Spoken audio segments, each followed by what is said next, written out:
Akibat penjualan tokonya sangat buruk, sehingga untuk keseharian saja nggak ketutup karena selalu saja menunggak. Tentu membuat bunga dari hutang tersebut membludak. Bahkan tercatat dari pinjaman awal 5-10 juta sekarang menjadi 24 juta. Tentu hal tersebut membuat beliau jengkel dan sangat emosi karena bunganya sudah melebihi dari pinjaman yang dia terima di koperasi tersebut. Selaku kuasa hukum dari keluarga korban, waktu kehilangan pada hari Minggu kami langsung melaporkan ke Polsek Suarami. Dalam proses tersebut kami juga melakukan lidik mandiri. Pada hari ketiga, pada saat ini kami juga sudah ada dugaan, tapi karena belum ada motif, tapi informasi ini tetap kami kembangkan dan kami serahkan ke pihak terkait, Polsek dan Tabes, kemudian juga Polda tetap kami koordinasi.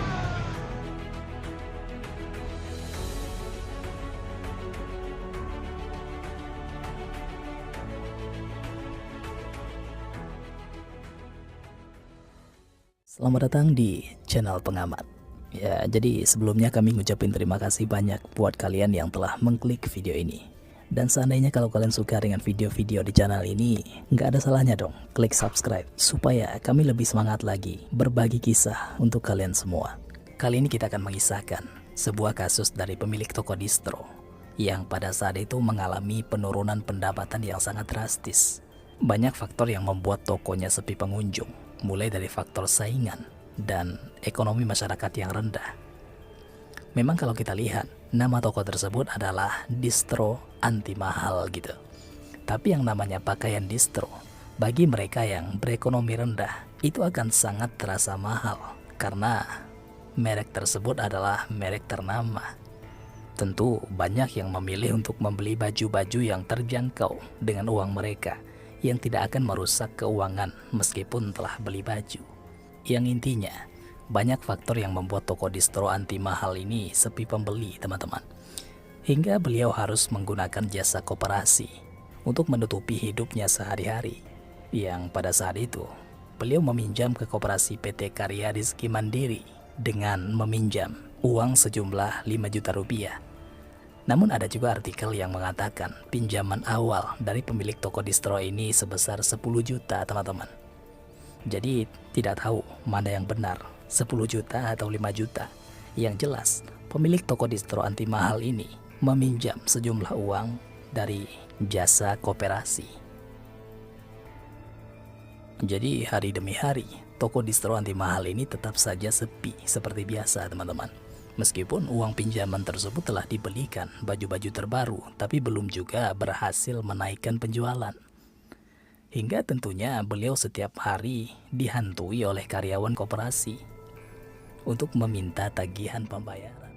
Dan menurut informasi, beliau ini terus saja menunggak, teman-teman. Akibat penjualan tokonya sangat buruk, sehingga untuk keseharian saja nggak ketutup karena selalu saja menunggak. Tentu membuat bunga dari hutang tersebut membludak. Bahkan tercatat dari pinjaman awal 5-10 juta sekarang menjadi 24 juta. Tentu hal tersebut membuat beliau jengkel dan sangat emosi karena bunganya sudah melebihi dari pinjaman yang dia terima di koperasi tersebut. Hingga timbul di pikiran beliau sebuah jalan pintas agar hutangnya bisa dilunasi tanpa harus bekerja keras.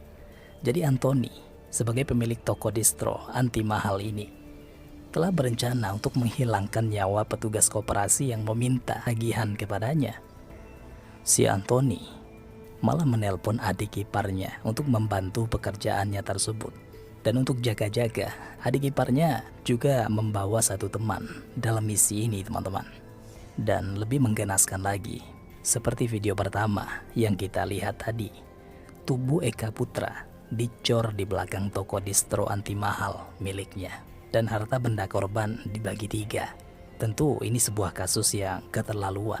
Untuk itu, pada episode pengamat kali ini, kita akan jelaskan kronologi kejadiannya. Jadi kisah ini bermula ketika pinjaman uang tadi, teman-teman, dimana kita ketahui yang namanya pinjaman, kalau telat ada dendanya. Dan denda dari PT1 ini nggak main-main, teman-teman. Hampir 4 kali lipat dari uang yang dipinjam si Anthony. Kalau sekiranya beliau meminjam uang 5 juta rupiah.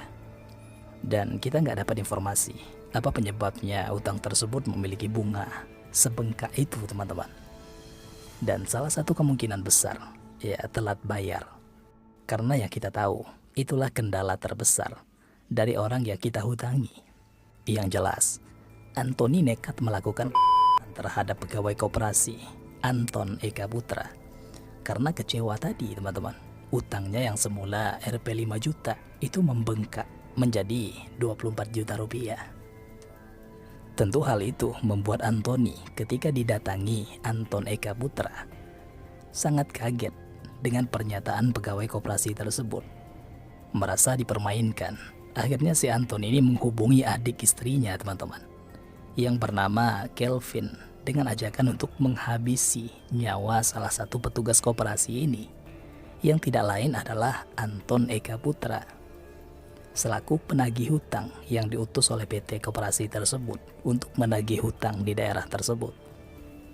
Dan seperti yang kami sampaikan tadi, dalam melancarkan penghilangan nyawa ini, Kelvin pun juga mengajak satu temannya, yakni Pongki, dalam misi menghabisi nyawa Anton Eka Putra, teman-teman. Di sana mereka menyusun skenario di toko tersebut hingga berhasil menghabisi nyawa Anton Eka Putra. Kemudian usai menghabisi nyawa korban, mereka menggotong mayat Eka ke belakang toko, tepat di kolam tua dengan ukuran yang tidak terlalu besar. Di sana mereka memasukkan jasad Anton Eka Putra ke dalam lubang tersebut. Dan Antoni juga menutupi lubang tersebut dengan coran semen, teman-teman.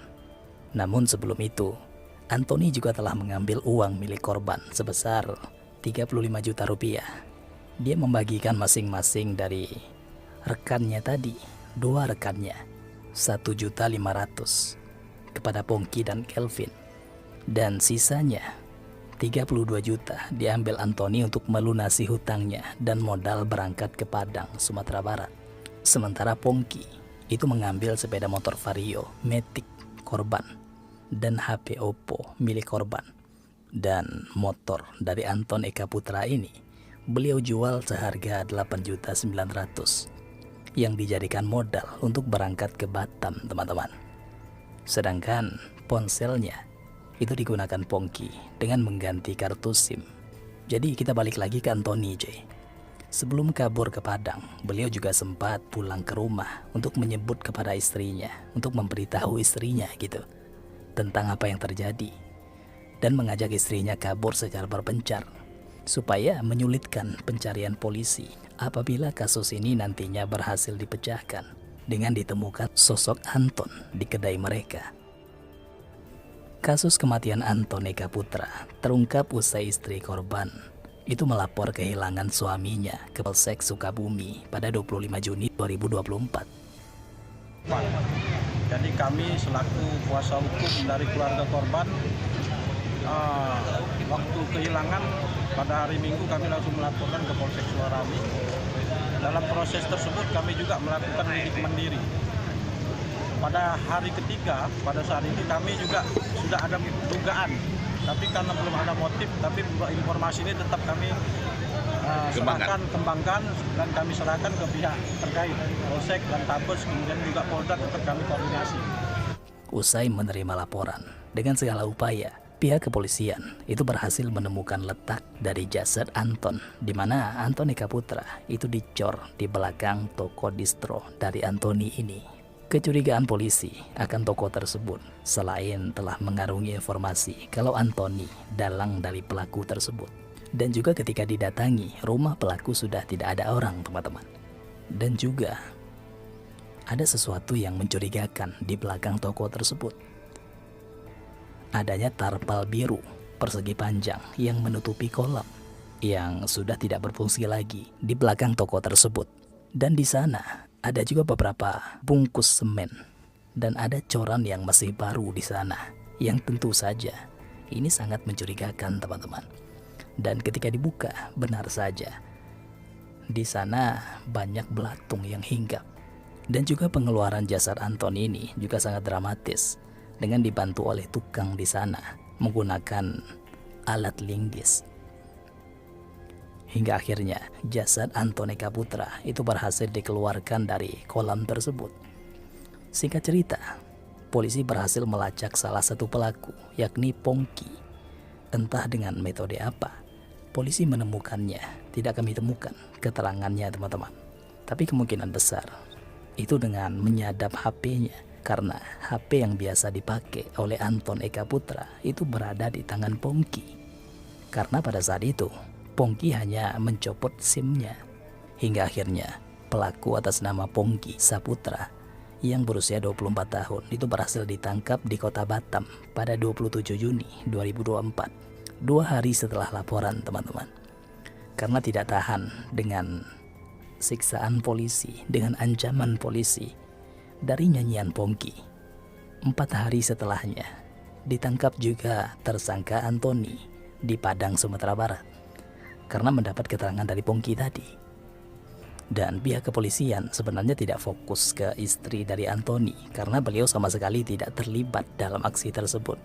Dan pihak keluarga Anton Eka Putra juga sangat mengharapkan bantuan polisi untuk mencari pelaku satunya, yakni Kelvin. Kita cari dulu kan, kan cari itu sudah 2 minggu lebih kan. 2 minggu ya. Tapi kan kami memang udah ada juga di sana kan. Memang udah ada titik-titiknya, lihat CCTV memang udah arah sana kan. Tapi kita kurang bukti kan. Karena kita belum bawa itu kan. Setelah kumpul bukti, ya kita tengok jatuh ada nian sana. Itu kan kalau menurut aku pribadi kan kesel kan. Yo. Sama bela perasaan kan kakak kan. Yo. Kakak kandung kayak. Yo.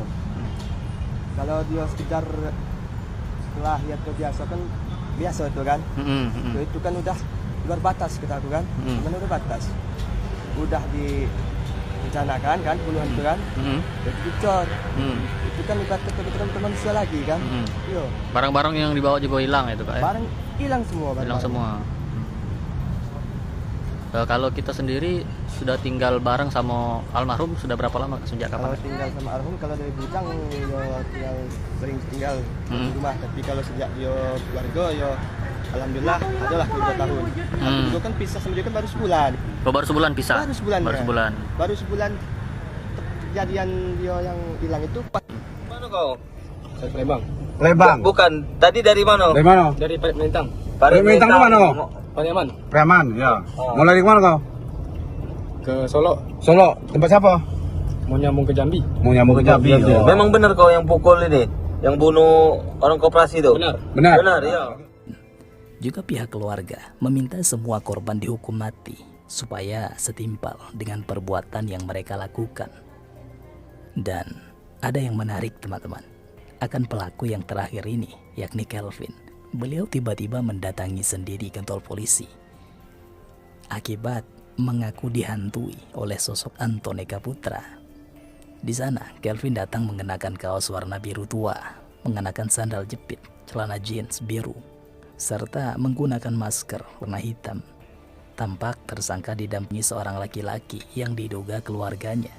Akhirnya, mereka dijerat dengan ancaman hukuman mati atau seumur hidup atau 20 tahun penjara. Di mana terakhir rumah yang didatangi oleh korban ini dalam kondisi yang kosong.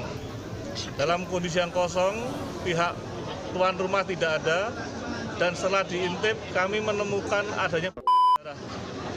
Demikian juga anggota setelah mengintip mendapatkan sebilah cutter yang berlumuran darah.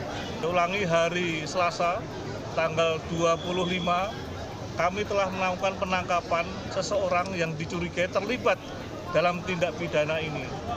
Setelah kami gali ternyata yang terjadi tindak pidana, dilakukan penguburan di TKP di mana terakhir korban ini mendatangi debitur yang kebetulan bekerja atau memiliki ruko. Jadi itulah sedikit kisah dari seorang karyawan penagih hutang yang harus menerima kenyataan di mana beliau tewas di tangan customernya. Jadi apa pelajaran yang bisa kita ambil dari kasus tersebut?